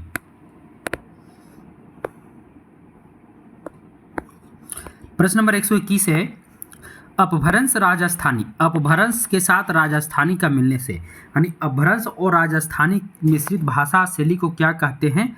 तो डिंगल कहते हैं। और जितने भी वीर रचनाएं हैं आदिकाल में, जितनी भी वीर रचनाएं लिखी गई, सभी रचनाओं में कौन सा शैली का प्रयोग है? तो डिंगल शैली का प्रयोग है। अपभ्रंश प्लस राजस्थानी दोनों का मिश्रित भाषा क्या है? तो भाषा शैली वो है डिंगल। और ये डिंगल और पिंगल भाषा शैली किस काल में प्रचलित है ये भी याद रखिएगा। तो इसका भी सही जवाब है तो आदिकाल। तो अपभ्रंश के साथ ब्रज भाषा का मिश्रित जो रूप होता था वो पिंगल होता था, जिसमें प्रेम कथाएं लिखी गई। और अपभ्रंश के साथ राजस्थानी का मिश्रित भाषा जो हुआ करता था वो डिंगल हुआ करता था। तो आदिकाल में आदिकाल की भाषा भी अगर पूछ दे तो डिंगल और पिंगल याद रखिएगा। प्रश्न नंबर 123, डिंगल तथा पिंगल भाषा शैली किस काल की है? तो आदिकाल की, ये भी चर्चा हम कर दिए। अगला प्रश्न है, हिंदी भाषा का विकास का सही अनुक्रम है? तो संस्कृत, संस्कृत से पाली, पाली से प्राकृत, प्राकृत से अपभ्रंश, अपभ्रंश से अवहट, अवहट से पुरानी हिंदी। इसके बाद बहुत सारे भाषाओं का उदय हुआ है। ये याद रखिएगा, यहाँ से लेकर यहाँ तक, यहाँ से लेकर यहाँ तक जो है परीक्षा में ये मिलाने के लिए आता है, यानी क्रम मिलाने, अनुक्रम को मिलाने के लिए आता है। सही अनुक्रम बताएं तो यहाँ से यहाँ तक आता है। और खासकर आपको यहाँ पर ज़्यादा दिक्कत कर देगा। देखिए ये 4 जो है इससे ज़्यादा कन्फ्यूजन करता है। तो ये देखिए क्रम को याद कर लीजिएगा, संस्कृत, पाली, प्राकृत, अपभ्रंश, अवहट, पुरानी हिंदी। अगला है, पाली किस धर्म की भाषा है? तो बौद्ध धर्म की भाषा है। ये भी हम आपको हम बता ही दिए थे। प्रश्न नंबर 126, हिंदी भाषा किस लिपि में लिखी जाती है? तो हिंदी भाषा देवनागरी लिपि में लिखी जाती है। याद रखिएगा, हिंदी भाषा जो है वो देवनागरी लिपि में लिखी जाती है। प्रश्न नंबर 127, किस भाषा को भाट भाषा कहते हैं? तो डिंगल को भाट भाषा भी कहते हैं, याद रखिएगा। प्रश्न नंबर 128, जॉर्ज ग्रियर्सन ने राजस्थानी बोलियों को कितने वर्गों में रखा था? तो 5 वर्ग में रखा था। ये भी याद रखिएगा, सभी महत्वपूर्ण है, इसीलिए हम चर्चा कर रहे हैं सबकी। प्रश्न नंबर 129, देवनागरी लिपि का प्रथम प्रयोग कहाँ मिलता है? कितना महत्वपूर्ण ये प्रश्न है और कई बार ये आ चुका है। तो देवनागरी लिपि का प्रथम प्रयोग जो है जयभट्ट के शिलालेख में मिलता है। अगला प्रश्न है, यहाँ लग रहा है एक ही चीज़ 2 बार हो गया है, थोड़ा सा, हाँ एक ही चीज़ 2 बार हो गया। आगे चलते हैं। दक्षिणी राजस्थानी का प्रतिनिधि बोली कौन सी है? दक्षिणी राजस्थानी, तो उसका सही उत्तर है तो मालवी। मालवी जो है दक्षिणी राजस्थानी का क्या है? तो प्रतिनिधि बोली है। प्रश्न नंबर 131, कौन कौन सी भाषाएं देवनागरी लिपि में लिखी जाती है? बहुत ही महत्वपूर्ण, याद रखिएगा, ये बहुत ही महत्वपूर्ण है। कौन कौन सी भाषा देवनागरी लिपि में लिखी जाती है? तो याद रखिएगा, हिंदी, संस्कृत, नेपाली, मराठी। नेपाली से तो कई बार प्रश्न आ चुका है, नेपाली किस लिपि में लिखी जाती है? भोजपुरी, अवधी, ब्रजभाषा, संताली, सिंधी, प्राकृत, राजस्थानी, कोंकणी, अपभ्रंश, सादरी। ये सभी भाषाएं जो है देवनागरी लिपि में लिखी जाती है। अब इसका पहचानने का मैं ट्रिक भी आपको दे रहा हूँ। याद रखिएगा, जो भी भाषा है अगर आप पढ़ ले रहे हैं, अगर आप हिंदी के विद्यार्थी हैं, हिंदी भाषा जानते हैं, हिंदी भाषा जानते हैं और जो लिखा हुआ है उसे आप पढ़ ले रहे हैं, भले ही उसका आपको अर्थ पता ना चल रहा हो, आप अर्थ नहीं जान रहे पर आप क्या कर रहे हैं? तो पढ़ ले रहे हैं। तो पढ़ ले रहे हैं तो समझ लीजिए कि वो उसमें किस लिपि का प्रयोग है? तो देवनागरी लिपि का प्रयोग है, तभी आप पढ़ ले रहे हैं। अगर आप सिर्फ हिंदी ही जानते हैं तो, क्योंकि जो चीज़ आप पढ़ रहे हैं मतलब पढ़ ले रहे हैं लेकिन आपको समझ में नहीं आ रहा है कि ये कह क्या रहा है। लेकिन अगर आप पढ़ ले रहे, जैसे संस्कृत आप आराम से पढ़ लेते लेकिन अब उसका अर्थ नहीं निकाल पाते सही से। नेपाली पे पढ़ लीजिएगा, मराठी, भोजपुरी सब पढ़ लीजिएगा। ब्रज भाषा देखिए, तुलसीदास की रचना, अवधी भाषा, ब्रज भाषा सूरदास की रचना, अवधी भाषा तुलसीदास की रचना। आप देखिए उनकी कविता को आराम से पढ़ लेते, उसका उत्तर, उसका जो अर्थ है भले आप नहीं जान पाते सही से, लेकिन निश्चित है कि उसे आप पढ़ लेते। जो आप पढ़ लेते हिंदी सिर्फ आप जानते हैं, अगर आप पढ़ ले रहे हैं उत्तर, उसका अर्थ भले नहीं जान रहे पर पढ़ ले रहे, समझ लीजिए कि वो उसमें जिस लिपि का प्रयोग है वो किस लिपि का प्रयोग है? तो देवनागरी लिपि का प्रयोग है। ये मैं आपको बता दिया। आगे चलते हैं। आधुनिक भारतीय आर्य भाषाओं का सर्वप्रथम वर्गीकरण करने का श्रेय किनको जाता है? तो डॉक्टर हार्नेले ने आधुनिक भारतीय आर्य भाषाओं का सर्वप्रथम वर्गीकरण किया था। अब उनका वर्गीकरण भी देख लेते हैं। वो चार वर्गों में वर्गीकरण किया था उन्होंने, यानी 4 वर्गों में। वो पहला था पूर्वी गोडियन, पश्चिमी गोडियन, उत्तरी गोडियन और दक्षिणी गोडियन। ये 4 वर्गों में उन्होंने क्या किया था? तो भारतीय आर्य भाषाओं का वर्गीकरण किया था और प्रथम वर्गीकरण करने का भी श्रेय इन्हीं को जाता है। प्रश्न नंबर 134, किस भाषा को प्राकृत और आधुनिक भारतीय आर्य भाषा के बीच की कड़ी कहा है? अब प्राकृत और आधुनिक के बीच क्या आएगा? तो प्राकृत और आधुनिक के बीच देखो, बीच में अपभ्रंश आएगा। क्या आएगा? अपभ्रंश। उसका क्रम देख लीजिएगा, क्रम से आप जान लीजिएगा बीच की भाषा क्या है, तो अपभ्रंश है। अगला प्रश्न है, यहाँ पर छूट गया है तो अपभ्रंश याद रखिएगा, छूटा हुआ है, इसका सही उत्तर होगा अपभ्रंश। अगला प्रश्न है, देवनागरी लिपि का विकास किस लिपि से हुआ है? तो देवनागरी लिपि का विकास ब्राह्मी लिपि से हुआ, ये भी याद रखिएगा। प्रश्न नंबर 136, देवनागरी अक्षरात्मक है या वर्णात्मक? तो देवनागरी जो है अक्षरात्मक लिपि है, याद रखिए क्या है, अक्षरात्मक लिपि है। अब आप हमें बताइए कि इसमें है कि ये बायां से दायां लिखा जाता है या दायां से बायां, तो इसको हम किस प्रकार लिखते हैं? तो हम बायां से दायां की ओर जाते हैं, बायां से दायां की ओर, तो उससे उस प्रकार भी प्रश्न आता है, इसलिए आपको बता दिए। अगला प्रश्न है भारत के लिए इंडिया शब्द का, देखिए इंडिया शब्द आज भारत को हम इंडिया भी कहते हैं, तो इंडिया शब्द का नाम किसने दिया? तो बहुत ही महत्वपूर्ण है, ये ग्रीक वासियों ने दिया था, याद रखिए ग्रीक वासियों ने भारत के लिए इंडिया शब्द का नाम दिया था। प्रश्न नंबर 138 है भारतवर्ष, जम्बूद्वीप, आर्यावर्त, हिंदुस्तान, ये सभी भारत देश के अन्य नाम है। ब्रजभाषा का केंद्रीय क्षेत्र कहाँ है? तो ब्रजभाषा का जो केंद्रीय क्षेत्र है वो मथुरा है, ये भी याद रखिएगा। किसी भाषा को लिखने का ढंग क्या कहलाता है? तो लिपि कहलाता है। ये प्रश्न परीक्षा में आ चुका है, भी आई है, याद रखिएगा, ये परीक्षा में कई बार आ चुका है। किसी भाषा को लिखने का ढंग क्या कहलाता है? तो लिपि कहलाता है, बहुत ही महत्वपूर्ण है। प्रश्न नंबर 141, मानक हिंदी का विकास किस बोली से हुआ है? तो खड़ी बोली से हुआ है। कितना महत्वपूर्ण है, मानक हिंदी का विकास खड़ी बोली से हुआ है। देवनागरी लिपि में यानी देवनागरी में अ के 12 खड़ी का सुझाव किसने दिया? यानी देवनागरी के लिए अ के 12 खड़ी का सुझाव देने वाले काका कलेलकर हैं। कौन है? काका कलेलकर जो है, उन्होंने देवनागरी में अ के 12 खड़ी का सुझाव दिया। जबकि देवनागरी में अ के 12 खड़ी किसने तैयार किया? तो देवनागरी याद रखिएगा, देवनागरी के लिए अ के 12 खड़ी का जो तैयार करने वाले हैं, अ के 12 खड़ी का तैयार करने वाले वो कौन थे? तो सावरकर बंधु थे।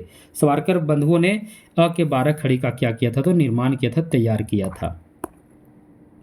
प्रश्न नंबर 144 है किस भाषा को वियोगात्मक भाषा माना जाता है? तो अपभ्रंश को वियोगात्मक भाषा माना जाता है, क्योंकि अपभ्रंश बिगड़ते बिगड़ते क्या अपभ्रंश, इसलिए इसे विभ्रष्ट भाषा भी कहा गया है। किसी सीमित क्षेत्र में बोले जाने वाली स्थानीय भाषा कहलाती है। अब किसी सीमित क्षेत्र में अगर कोई भाषा बोली जाती है उसे हम बोली कहते हैं। क्या कहते हैं? बोली कहते हैं। जब इसका क्षेत्र विस्तृत हो जाता है तो ये बोली से क्या बन जाता है? जब इसमें काव्य रचनाएं होने प्रारंभ हो जाती है तब ये बोली ना होकर क्या हो जाता है? तो ये भाषा बन जाता है। जैसे अभी हम अवधी, ब्रजभाषा, बघेली, छत्तीसगढ़ी, ये एक समय बोली थी, लेकिन आज ब्रजभाषा, अवधी का नाम हम सुनते ये क्या है? तो भारत की प्रमुख भाषा बन गई है, जिसमें काव्य रचनाएं, खड़ी बोली ये भी बोली थी, परंतु आज इसमें काव्य रचनाएं जब होने शुरू हो गए तो बोली ना होकर अब भाषा बन गई। प्रश्न नंबर 146, देवनागरी लिपि में स्वरों और व्यंजनों की संख्या कितनी है? तो देवनागरी में 11 स्वर हैं और व्यंजन कितने हैं? तो 33 व्यंजन है। भारत की लघुत्तम, स्वतंत्र और सार्थक इकाई भाषा की लघुत्तम, स्वतंत्र और सार्थक इकाई को क्या कहा जाता है? तो भाषा की लघुत्तम, स्वतंत्र और सार्थक इकाई को शब्द कहा जाता है। बहुत ही महत्वपूर्ण है, ये परीक्षा में आ चुका है, VVI क्वेश्चन था ये भी। अगला प्रश्न है उच्चारण की दृष्टि से भाषा की सबसे लघुत्तम स्वतंत्र इकाई को क्या कहा जाता है? अब उच्चारण की दृष्टि बात हो जाए, उच्चारण की दृष्टि से जो ध्वनि है वो भाषा की क्या है? तो सबसे लघुत्तम इकाई है, याद रखिए उच्चारण की दृष्टि से। अगला प्रश्न है पाली भाषा का प्रथम व्याकरण कौन सा है? तो पाली भाषा जो है उसका प्रथम व्याकरण है कचायन व्याकरण, याद रखिएगा कचायन व्याकरण जो है पाली भाषा का प्रथम व्याकरण है। प्रश्न नंबर 150, संविधान की 8वीं अनुसूची में कितनी राजभाषाएं हैं? तो संविधान की 8वीं अनुसूची में 22 राजभाषाएं हैं, बहुत ही महत्वपूर्ण है। प्रश्न नंबर 151, संविधान के प्रारंभ में 8वीं अनुसूची में कितनी राजभाषाएं थी? तो जिसमें भारत का संविधान बना था उस समय भारत की मात्र 14 राजभाषाएं थी, लेकिन धीरे धीरे आज वर्तमान में भारत की कितनी राजभाषाएं हैं? तो 22 है। और इस सभी भाषाओं को किस अनुसूची में रखा गया? तो ये बहुत ही महत्वपूर्ण है, 8वीं अनुसूची में रखा गया है। प्रश्न नंबर 152, संविधान के 21वें संशोधन में, और 21वां संशोधन कब हुआ? तो 1967 को हुआ था, में किन भाषाओं को राजभाषा की मान्यता मिली? देखिए कितना महत्वपूर्ण प्रश्न है। संविधान के 21वें संशोधन जो 1967 में हुआ, में किन भाषाओं को राजभाषा की मान्यता मिली? तो इसका सही जवाब है सिंधी। क्या जवाब है? सिंधी भाषा को राजभाषा की मान्यता मिली। यह प्रश्न इस बार बिहार स्टेट की परीक्षा में यह प्रश्न आ चुका है। बिहार स्टेट की जो पीजीटी की परीक्षा थी, उसमें यह प्रश्न आया था कि संविधान के 21वें संशोधन में 1967 में किन भाषाओं को राजभाषा के यानी किस भाषा को राजभाषा की मान्यता मिली, तो सिंधी भाषा को। अब इसमें प्रश्न ऐसे आया था, किस प्रकार आया था कि संविधान के 21वें संशोधन में सिंधी भाषा को राजभाषा की मान्यता, यानी 21वां संशोधन का समय पूछा गया था, तो 1967 इसका सही समय था। फिर संविधान के 71वें संशोधन 1992 में हुआ था। अब इसमें किन भाषाओं को राजभाषा की मान्यता मिली, पहले 14 से 15 हो गया। अब यहाँ देखते, अब 15 के बाद कोंकणी, नेपाली, मणिपुरी को राजभाषा की मान्यता 1992 में 21वां संशोधन में राजभाषा की मान्यता इन तीनों को मिली। अगला है संविधान के 92वां संशोधन 2003 में हुआ। अब इस 2003 में और कौन कौन भाषाओं को राजभाषा की मान्यता मिली, तो बोडो, डोगरी, मैथिली और संथाली, और इस सब मिलाकर 22 राजभाषाएं वर्तमान में हो गई है। अगला प्रश्न है संविधान के किस अनुच्छेद के अनुसार संघ की राजभाषा हिंदी और राजलिपि देवनागरी होगी, तो इसका सही जवाब है अनुच्छेद 343। यहाँ से कम याद रखिएगा, राजभाषा से संबंधित निश्चित है कि किसी भी परीक्षा में 1 या 2 प्रश्न निश्चित ही रहता है, इसलिए याद रखिएगा। अगला प्रश्न है किस अनुच्छेद में संसदीय भाषा का उल्लेख है, तो किस अनुच्छेद में संसदीय भाषा का उल्लेख है, तो अनुच्छेद 120 में। अगला है किसी भी राज्य की विधान भाषाओं के संबंध में दिशा निर्देश किस अनुच्छेद में है, तो अनुच्छेद 210 में जो है किसी भी राज्य की विधान सभाओं के संबंध में दिशा निर्देश का अनुच्छेद जो है जो निर्देश है वो अनुच्छेद 210 में है। अगला प्रश्न, राजभाषा आयोग का गठन कब हुआ, तो 7 जून 1955। राजभाषा आयोग के प्रथम अध्यक्ष कौन थे, तो बाल गंगाधर खेर, जिनको BG खेर शॉर्ट में भी परीक्षा में आ जाता है। प्रश्न नंबर 160, राजभाषा आयोग में कितने प्रतिनिधि सम्मिलित हुए थे, तो 21। संसदीय राजभाषा समिति का गठन कब हुआ, सभी महत्वपूर्ण प्रश्न, यहाँ से एकदम 1 से 2 प्रश्न आपका परीक्षा में आएगा तो आएगा, याद रखिएगा। तो संसदीय राजभाषा समिति का गठन कब हुआ, तो 1957 में।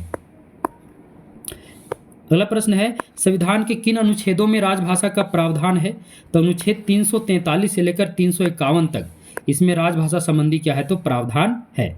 अगला प्रश्न है राजभाषा आयोग की सिफारिशों पर विचार हेतु, राजभाषा आयोग की सिफारिशों पर विचार हेतु संसदीय आयोग या समिति का गठन का प्रावधान किस अनुच्छेद में किया गया, तो अनुच्छेद 344 में।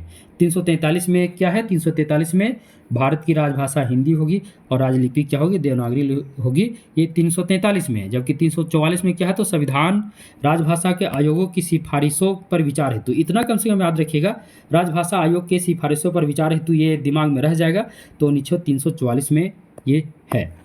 अब आगे चलते हैं, अनुच्छेद 345 में क्या है, तो कौन सा अनुच्छेद राज्य की राजभाषाओं का उल्लेख है, यानी अनुच्छेद 345 में राज्य की राजभाषाओं का क्या है, उल्लेख है। राज्य की राजभाषाओं का उल्लेख किस अनुच्छेद में है, तो 345 में। अगला प्रश्न है एक राज्य का दूसरे राज्य से संचार हेतु राजभाषा का प्रावधान किस अनुच्छेद में है, अर्थात एक राज्य दूसरे राज्य से संपर्क करेगा, संचार करेगा, यानी एक दूसरे से संपर्क करने के लिए जो जिस राजभाषा का प्रयोग करेगा उसका प्रावधान अनुच्छेद 346 में है।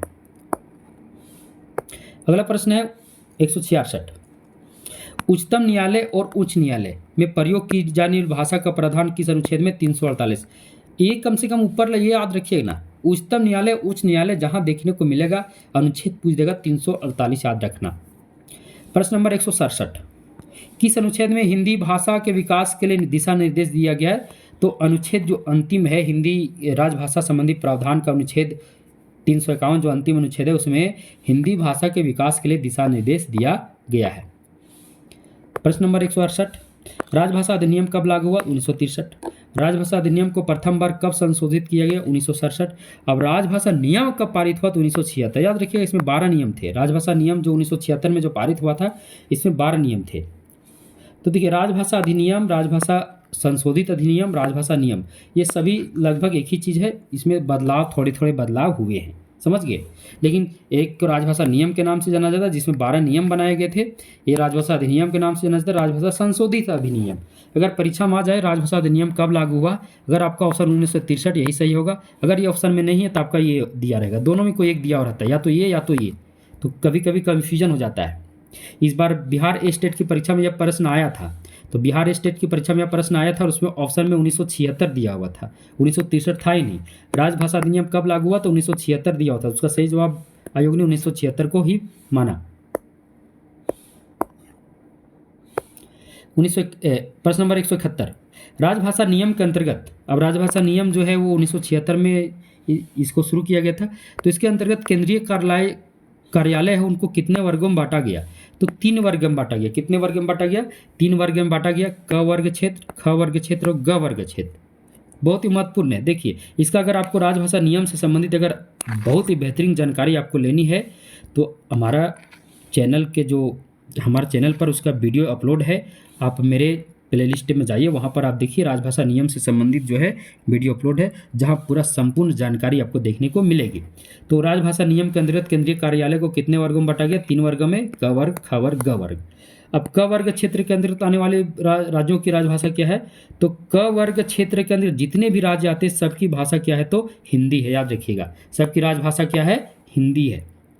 तो देखिए उत्तर प्रदेश, अरुणाचल प्रदेश, मध्य प्रदेश, राजस्थान, बिहार, झारखंड, हरियाणा, दिल्ली, हिमाचल प्रदेश, अंडमान निकोबार द्वीप समूह, ये सभी जो हैं, इन सभी प्रदेशों की जो भाषा है ये सभी क क्षेत्र के अंतर्गत आते हैं।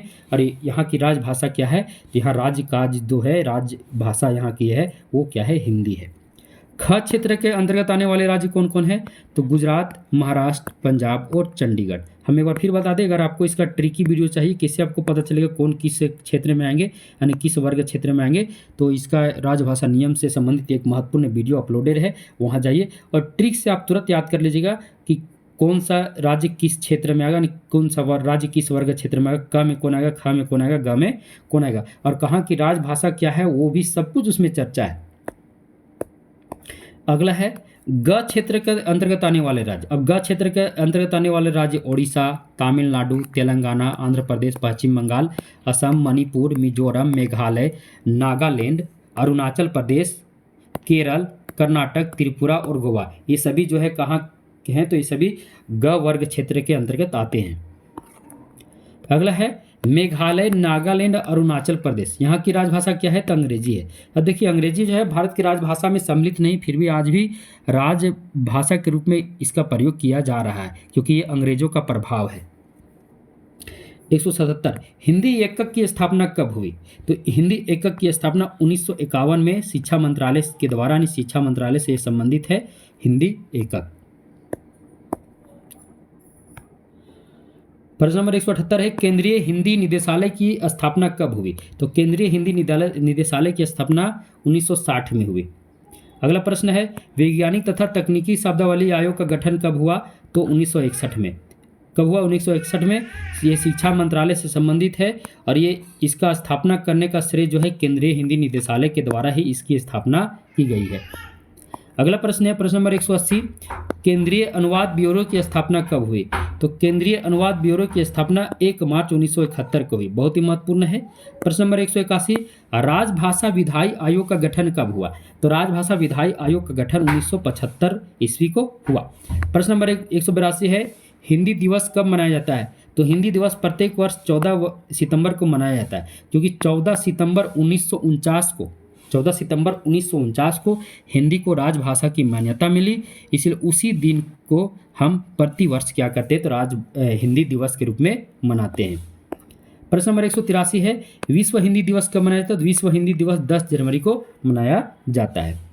प्रश्न नंबर 184 है विश्व मातृभाषा दिवस कब मनाया जाता है, तो विश्व मातृभाषा दिवस 21 फरवरी को मनाया जाता है।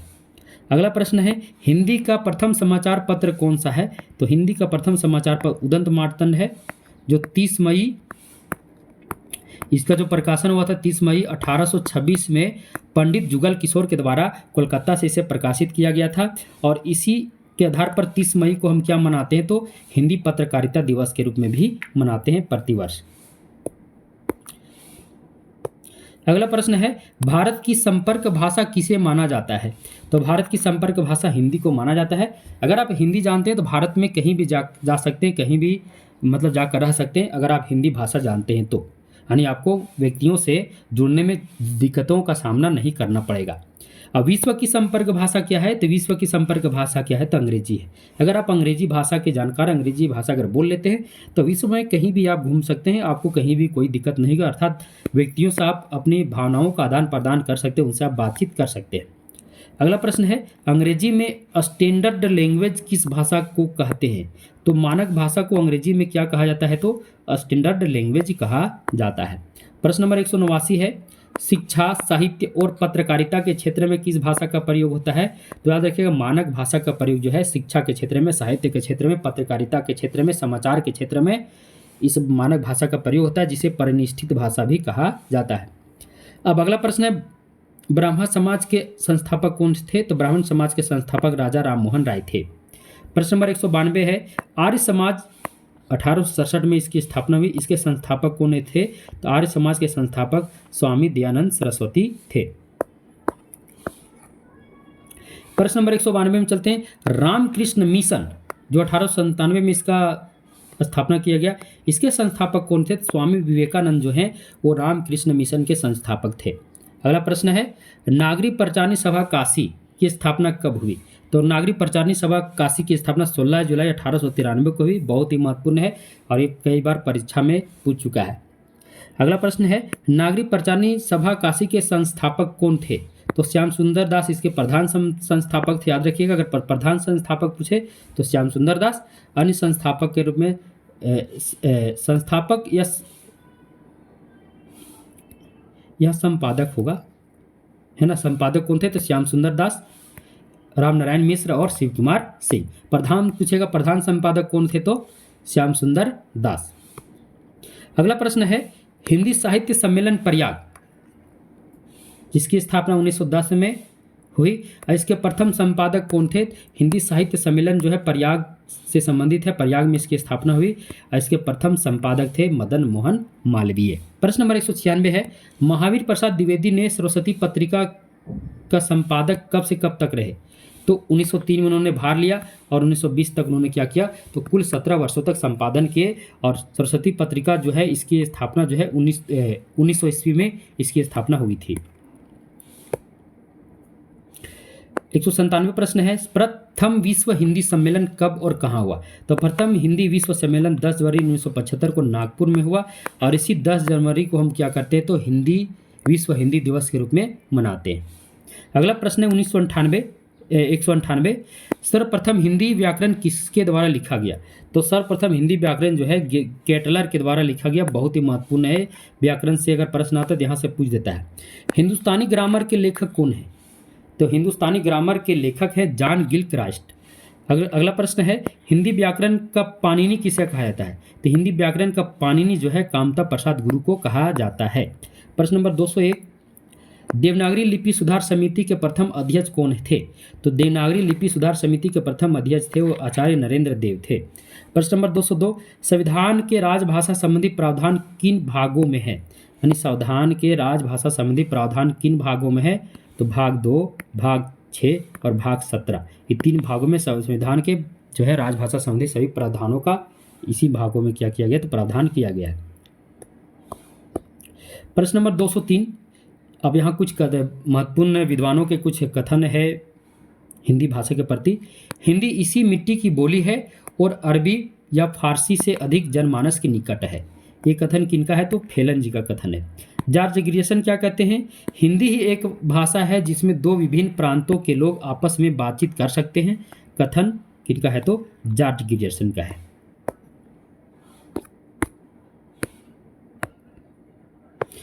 अगला कथन है आचार्य विनोबा भावे जी का, हिंदुस्तान की एकता के लिए हिंदी भाषा जितना काम देगी उसे बहुत अधिक काम देवनागरी लिपि दे सकती है। ये कथन था विनोबा भावे जी का। अब ब्रज भाषा का केंद्रीय क्षेत्र कहाँ है, तो मथुरा है। ये प्रश्न लगता हो गया है, दोबारा इसको कर दिए। अगला प्रश्न है, अब भोलानाथ तिवारी का कथन है, एक भाषा के अंतर्गत जब कोई अलग अलग रूप विकसित हो जाते हैं तो उन्हें बोली कहते हैं। ये भोलानाथ तिवारी ने कहा है। कामता प्रसाद गुरु ने क्या कहा है, भाषा वह साधन है जिसके द्वारा मनुष्य अपने विचार दूसरों पर भली भांति प्रकट करता है। बाबू राम सक्सेना का क्या कथन है, जिन ध्वनि चिन्हों द्वारा मनुष्य परस्पर विचार विनिमय करता है उसको समष्टि रूप से भाषा कहते हैं। ये बाबूराम सक्सेना जी का यह कथन है। प्रश्न नंबर 210 है, भाषा के कुल कितने रूप हैं? तो 3 रूप हैं, मौखिक, लिखित और सांकेतिक। मौखिक रूप बोलकर, लिखित रूप लिखकर, सांकेतिक रूप संकेतों के माध्यम से इशारा कर कर। अगला प्रश्न है, राष्ट्र भाषा प्रचार समिति वर्धा, इसके संस्थापक कौन थे? तो महात्मा गांधी क्या थे? तो इसके संस्थापक थे। अगला प्रश्न है, हिंदी को संघ की राजभाषा बनाने का प्रस्ताव संसद में सबसे पहले किसने पारित किया? तो श्री गोपाल स्वामी अयंगर ने यह प्रस्ताव को पारित किया। हिंदी को संघ की राजभाषा बनाने का प्रस्ताव को पारित करने वाले कौन है? तो श्री गोपाल स्वामी अयंगर। आगे चलते हैं। अब मैं कुछ एक ही लाइन में इसका जवाब भी है। प्रयोजन मूलक भाषा का प्रयोग किसी विशेष प्रयोजन के लिए किया जाता है। याद रखिए, बहुत ही महत्वपूर्ण है। प्रयोजन मूलक हिंदी भारत की राजभाषा पद पर आसीन है। ये भी बहुत ही महत्वपूर्ण है। सरकारी कामकाजों में प्रयोजन मूलक हिंदी का प्रयोग होता है। बहुत ही महत्वपूर्ण, सभी पॉइंट यहाँ महत्वपूर्ण है। प्रयोजन मूलक हिंदी का अन्य नाम क्या है? तो कामकाजी हिंदी, व्यवहारिक हिंदी या प्रायोगिक हिंदी भी इसे कहते हैं। आगे चलते हैं। अगला महत्वपूर्ण बिंदु है, प्रयोजन मूलक हिंदी का प्रयोग क्षेत्र कहाँ है? तो विज्ञान के क्षेत्र में इसका प्रयोग होता है, तकनीकी क्षेत्र में होता है, सरकारी कामकाज में होता है, प्रशासन में, विधि में, दूरसंचार में, वाणिज्य में, खेलकूद में, पत्रकारिता में, ये सभी जगह प्रयोजन मूलक हिंदी का ही प्रयोग होता है। अगला है, प्रयोजन मूलक हिंदी की भाषा बोलचाल की भाषा से अलग होती है। यानी बोलचाल की भाषा और प्रयोजन मूलक हिंदी की भाषा क्या, दोनों में बहुत अंतर होता है। अगला है, वैज्ञानिकता, अनुप्रयुक्ता, वाच्यार्थ, प्रधानता, अस्पष्टता इत्यादि प्रयोजन मूलक हिंदी के क्या है? गुण है। वैज्ञानिकता होती है, अनुप्रयुक्ता, वाच्यार्थ या प्रधानता, अस्पष्टता, ये सभी प्रयोजन मूलक हिंदी के क्या हैं? तो गुण हैं। आगे है, केंद्रीय हिंदी संस्थान प्रयोजन मूलक हिंदी का प्रमुख केंद्र रहा है। तो प्रयोजन मूलक हिंदी का प्रमुख केंद्र कहाँ रहा है? तो केंद्रीय हिंदी संस्थान। अगला है, विश्वविद्यालय अनुदान आयोग ने सन 1998-99 में स्नातक स्तर पर प्रयोजन मूलक हिंदी पाठ्यक्रम में पुनर्गठन एवं संशोधित किया। और इसका जो श्रेय है वो विश्वविद्यालय अनुदान आयोग के है। अगला जो महत्वपूर्ण तथ्य है, प्रशासनिक हिंदी, व्यवहारिक हिंदी, तकनीकी हिंदी, जनसंचार हिंदी। देखिए सब समझिए, प्रशासनिक, व्यवहारिक, तकनीकी, जनसंचार हिंदी, विविध हिंदी, शैक्षिक हिंदी इत्यादि प्रयोजन मूलक हिंदी के क्या हैं? तो विभिन्न रूप हैं। सभी प्रयोजन मूलक हिंदी के ही रूप हैं। आगे है, प्रशासनिक पत्राचार को सामाजिक पत्राचार भी कहते हैं, याद रखिएगा। आगे है, सामाजिक पत्राचार के अंतर्गत निमंत्रण पत्र, बधाई पत्र, शोक पत्र, परिचय पत्र, विविध पत्र इत्यादि आते हैं। किसके अंतर्गत? सामाजिक पत्राचार के अंतर्गत। पत्र के कितने प्रकार होते हैं? 2 प्रकार, औपचारिक पत्र और अनौपचारिक पत्र। औपचारिक पत्र किसे कहते हैं उसके बारे में भी नीचे चर्चा कर दिए हैं, और अनौपचारिक पत्र किसे कहते हैं वो भी चर्चा है। तो देखिए, सगे संबंधियों को लिखा जाने वाला पत्र अनौपचारिक होता है, जैसे माता पिता को पत्र, भाई बहन को पत्र, फूफा मित्र इत्यादि को हम जब पत्र लिखते हैं, जो हमसे सगे संबंधी, हमसे उनका रिश्ता रहता है, तो अपने रिश्तेदारों के साथ जो भी पत्र लिखते हैं वो अनौपचारिक होता है। अब सरकारी कार्यों और अर्ध सरकारी कार्यों में लिखा जाने वाला पत्र औपचारिक कहलाता है। यानी सरकारी कामकाजों में जो पत्र हम लिखते हैं उसमें औपचारिक पत्र आता है। जैसे सरकारी विभाग में लिखा जाने वाला पत्र, प्रधानाध्यापक को आप पत्र लिखते हैं, नगर पालिका को पत्र लिखते हैं। यानी सरकारी कार्य से संबंधित जितने भी पत्र होते हैं सभी क्या होते हैं? तो औपचारिक होते हैं। आगे है, प्रशासनिक पत्राचार के अंतर्गत सरकारी कार्यालयों में भेजे जाने वाले पत्र होते हैं अर्ध सरकारी पत्र, कार्यालय ज्ञापन संबंधित पत्र, कार्यालयी आदेश संबंधित पत्र, पंजीकरण संबंधित पत्र और अधिसूचना संबंधी पत्र।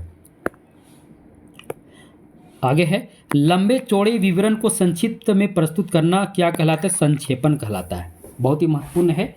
लंबे चौड़े विवरण को संक्षिप्त में प्रस्तुत करना क्या कहलाता है? तो संक्षेपण कहलाता है। संक्षेपण हमेशा अन्य पुरुष में लिखा जाता है। संक्षेपण हमेशा किस पुरुष में लिखा जाता है? तो संक्षेपण हमेशा जो है वो अन्य पुरुष में लिखा जाता है।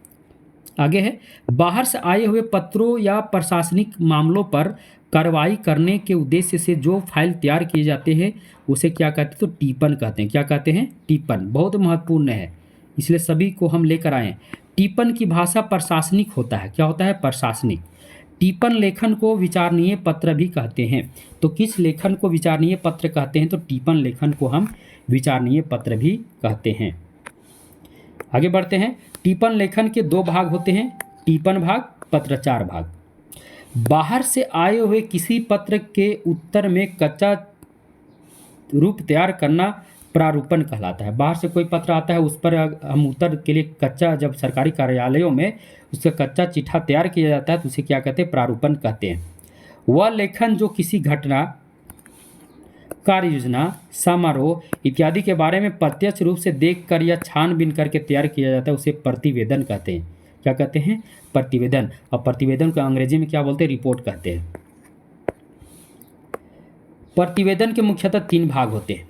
प्रतिवेदन हमेशा भूतकाल में लिखा जाता है, प्रतिवेदन अन्य पुरुष में लिखा जाता है, प्रतिवेदन तथ्यात्मक शैली में लिखा जाता है, प्रतिवेदन को अंग्रेजी में रिपोर्ट कहते हैं।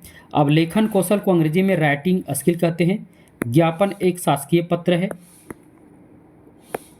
कार्यालय में भेजा पत्र बनाया गया मसौदा प्रारूपण कहलाता है। ये आपको बता ही दिए। कोई भी पत्र जाता है कार्यालय में, उस पर जो कच्चा चिट्ठा तैयार किया जाता है उसे क्या कहते हैं? तो उसे प्रारूपण कहते हैं। संपादक को अंग्रेजी में एडिटर कहते हैं।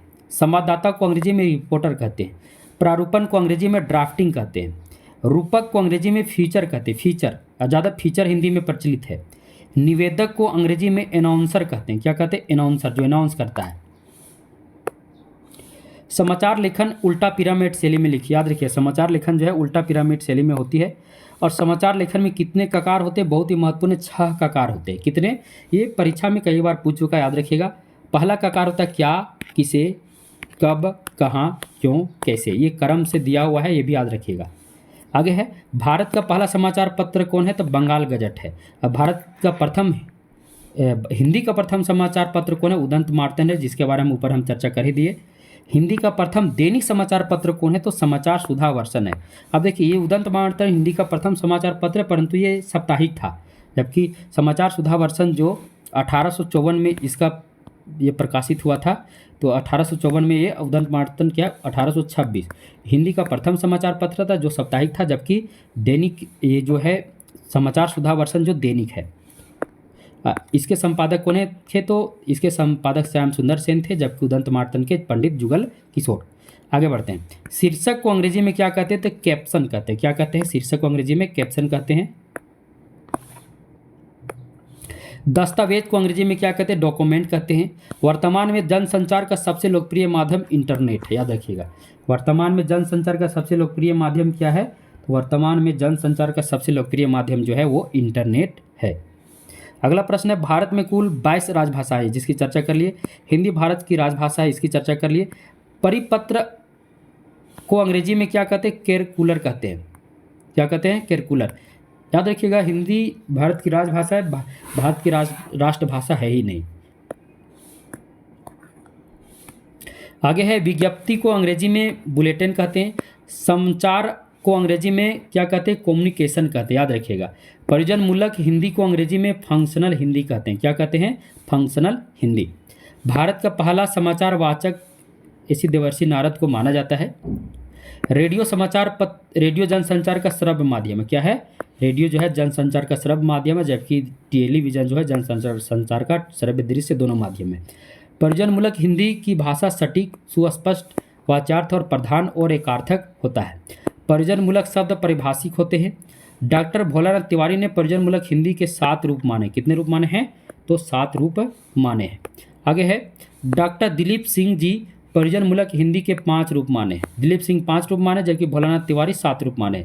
जीवन और समाज की विभिन्न आवश्यकताओं व दायित्वों की पूर्ति के लिए आयोग में लाई जाने वाली हिंदी क्या कहलाती? परिजन मूलक हिंदी कहलाती है। और ये कहने वाले कौन है? तो डॉक्टर दिलीप सिंह है।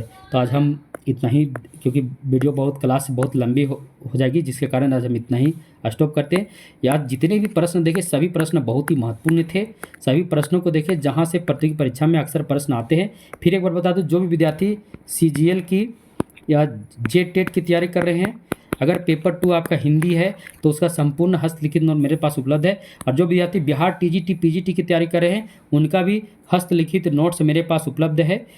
आप हमसे प्राप्त कर सकते हैं। उसके लिए आपको क्या करना होगा? भारतीय विजन क्लासेस का जो वीडियो है, इस वीडियो में आप जाइए, आप डिस्क्रिप्शन बॉक्स में जाइए, वहाँ पर मेरा नंबर दिया हुआ है, वहाँ पर भारतीय विजन क्लासेस का टेलीग्राम ग्रुप का लिंक भी दिया, जहाँ आप जुड़ सकते हैं, जहाँ आपको परीक्षा संबंधित सारी जानकारी दी जाती है और वहाँ पर MCQ भी फ्री में कराए जाते हैं, ये सबसे महत्वपूर्ण है। तो जो भी साथी जिनको लेनी है PDF नोट्स वो हमसे ले सकते हैं। इसके अलावा जितने भी प्रतियोगी परीक्षा है आप हमें सिलेबस भेजें, सिलेबस के अकॉर्डिंग अगर मेरे पास नोट्स होगा तो आपको हम ज़रूर देंगे, तो आप हमसे जुड़ सकते हैं। इसके अलावा जो भी विद्यार्थी भारतीय विजन क्लासेस को अभी तक सब्सक्राइब नहीं किए, सब्सक्राइब कर दें, बेल आइकन को क्लिक कर दें और वीडियो को हो सके जितना हो सके शेयर करें। धन्यवाद।